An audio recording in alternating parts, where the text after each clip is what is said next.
बिस्मिल्लाहिर्रहमानिर्रहीम। आज की अच्छी बात। जिसने दर्द छुपाना सीख लिया उसने जीना सीख लिया। हम दुनिया वालों पे अपने दर्द का इजहार नहीं कर सकते, क्योंकि दुनिया वाले दर्द को नहीं देखते। वो चोट ही उधर लगाते हैं जहाँ पे पहले से दर्द हो। इसलिए जिसने दर्द छुपाना सीख लिया उसने जीना सीख लिया। Let's go over ongoing chapter is chapter number 3, operating system. What are these today's SLOs? In today's lectures we can learn about the CLI and GUI operating systems and functions of operating systems. It's a very important topic, CLI and GUI differentiation and function of operating system. So let's go. What is an operating system? This is a function of operating system. What are the devices attached to operating system? First of all, what is a CLI? There are two types of interfaces, CLI interfaces and command line interfaces. This is an example of command line interface.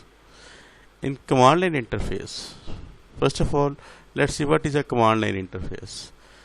In command line interface, commands are given to computer with the help of keyboard. The user types in a command and presses the enter key to execute it. It is difficult to use because users have to remember the commands to perform any task. Example, DOS and Linux. In command line interface, commands are given to computer with the help of keyboard. इसमें command line interface में जो operating system हम use कर रहे हैं, अगर तो वो कमांड लाइन इंटरफेस है तो वो हमारे लिए एक मुश्किल ऑपरेटिंग सिस्टम होगा। और ये वाला CLI जो ऑपरेटिंग सिस्टम है, मोस्टली इन्हीं अपने डिसएडवांटेज की वजह से जितने भी ऑपरेटिंग सिस्टम्स हैं, जिसमें डॉस है, यूनिक्स है, लिनक्स है, ये सारे एक्सपायर हो चुके हैं। आजकल विंडोज़ के ऑपरेटिंग सिस्टम जो हैं, जो कि ग्राफिकल यूज़र इंटरफेस के साथ आ रहे हैं, वो मोस्टली यूज़ हो रहे हैं। यही हमारा आज का टॉपिक भी है कि वह कमांड लाइन इंटरफेस और GUI इंटरफेस में क्या डिफ्रेंसिएशन है। तो कमांड लाइन, जैसे यहाँ पे एग्जांपल में देखें, ये कमांड लाइन इंटरफेस है।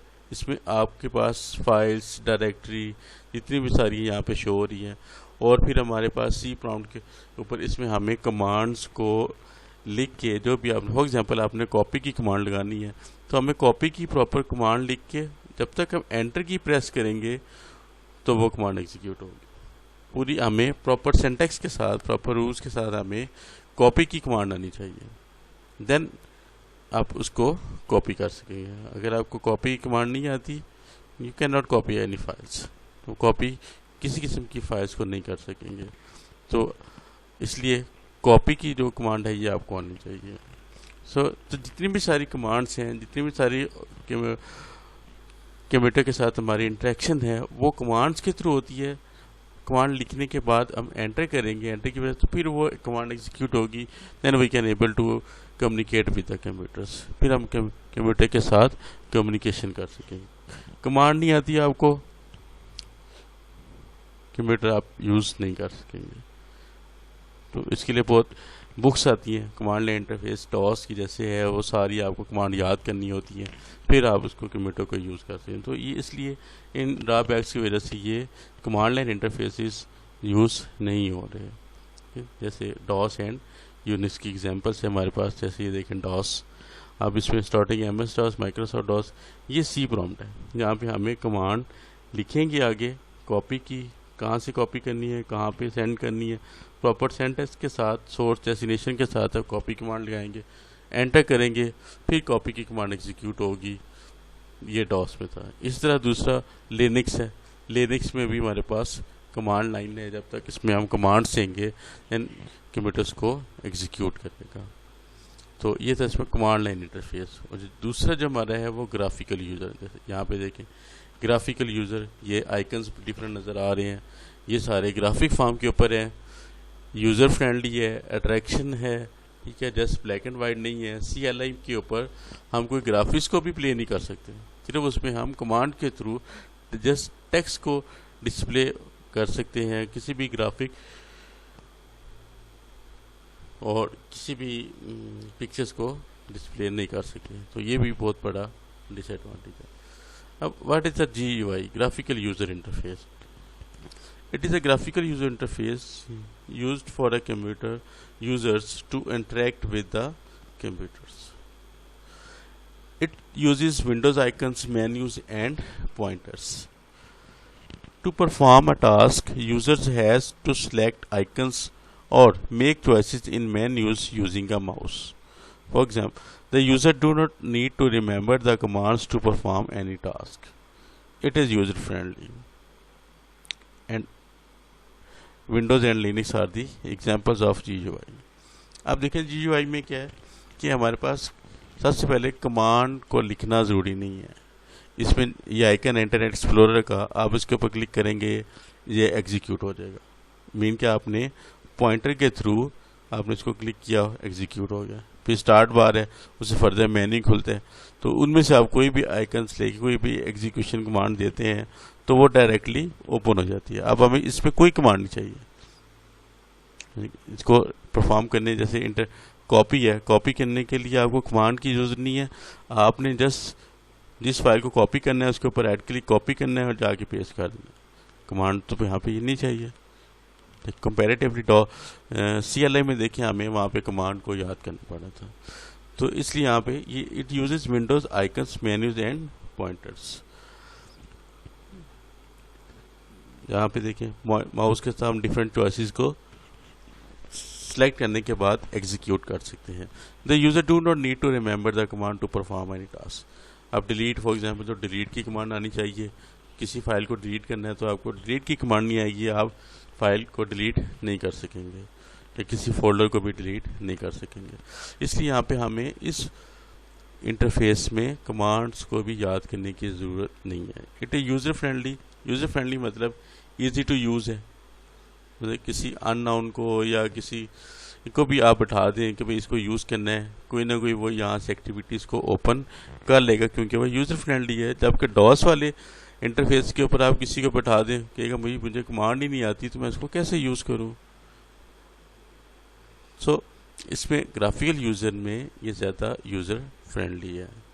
ठीक है, जैसे यहाँ पे देखें विंडोज़ एंड लिनक्स जो इसकी यूज़र फ्रेंडली ऑपरेटिंग सिस्टम है।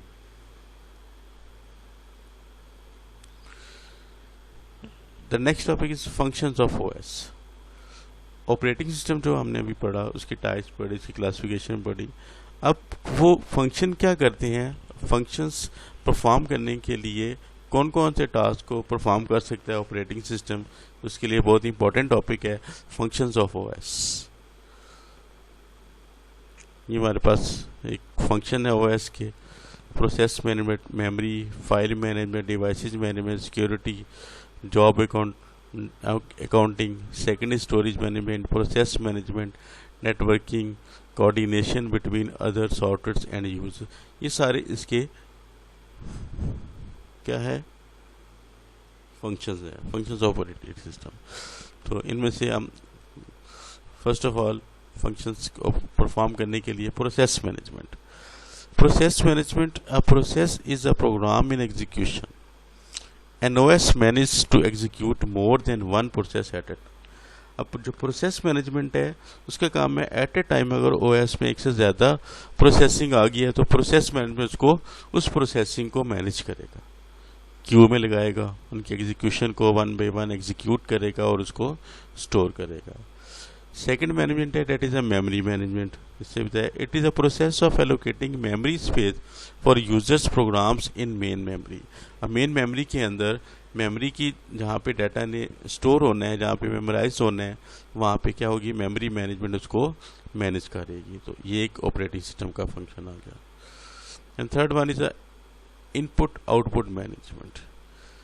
IO management is the process of controlling the operations of all the input-output devices attached to computer.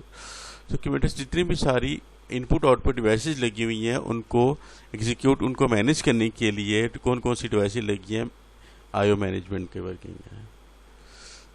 Next हमारे पास है file management. File management it is a process that organizes, stores and keeps track of computer files and folders. File management का काम, कोई files different at A time process हो चुकी हैं तो उन प्रोसेस हुई फाइल्स को स्टोर करना, उनको ट्रैक पे रखना, उन फाइल एंड फोल्डर्स को मैनेज करना, ये सारा इसमें फाइल मैनेजमेंट की वर्किंग है। तो इसकी ये फोर्थ इसकी वर्किंग आ गई file management. And the next one is resource management. Resource management it handles all the allocation of resources attached to computer such as printer, scanner, memory to process. अब resource management, जितने भी सारे printer लगाया आपने, printer या scanner लगाया, जब आप उसको अटैच करेंगे कंप्यूटर के साथ, उसको डिटेक्ट करने के बाद उसका सॉफ्टवेयर इंस्टॉल होगा, उसके फंक्शंस इंस्टॉल होंगे, देन उस प्रिंटर को हम यूज़ कर सकेंगे। तो ये सारी वर्किंग किसकी है, resource management. Automatically resource management उसको डिटेक्ट करेगी। It handles all the allocation of sources, जितने भी सारे रिसोर्सेज लगते जाते हैं उनको डिटेक्ट करना, उनको इंस्टॉल करना, ये सारा रिसोर्स मैनेजमेंट की वर्किंग है। User management, it is a process of maintaining multiple user and password through secure computer system. अब यूज़र मैनेजमेंट की क्या वर्किंग है कि एट ए टाइम बहुत सारे यूज़र्स अटैच है कंप्यूटर के साथ, उनके पासवर्ड को मैनेज करना, उनके नेम को मैनेज करना, उनकी प्रोफाइल बनाना, ये सारा यूज़र मैनेजमेंट की वर्किंग है। तो ये सारे हमारे पास फंक्शंस ऑफ OS हैं, इनको हमने अभी बहुत इंपॉर्टेंट टॉपिक है।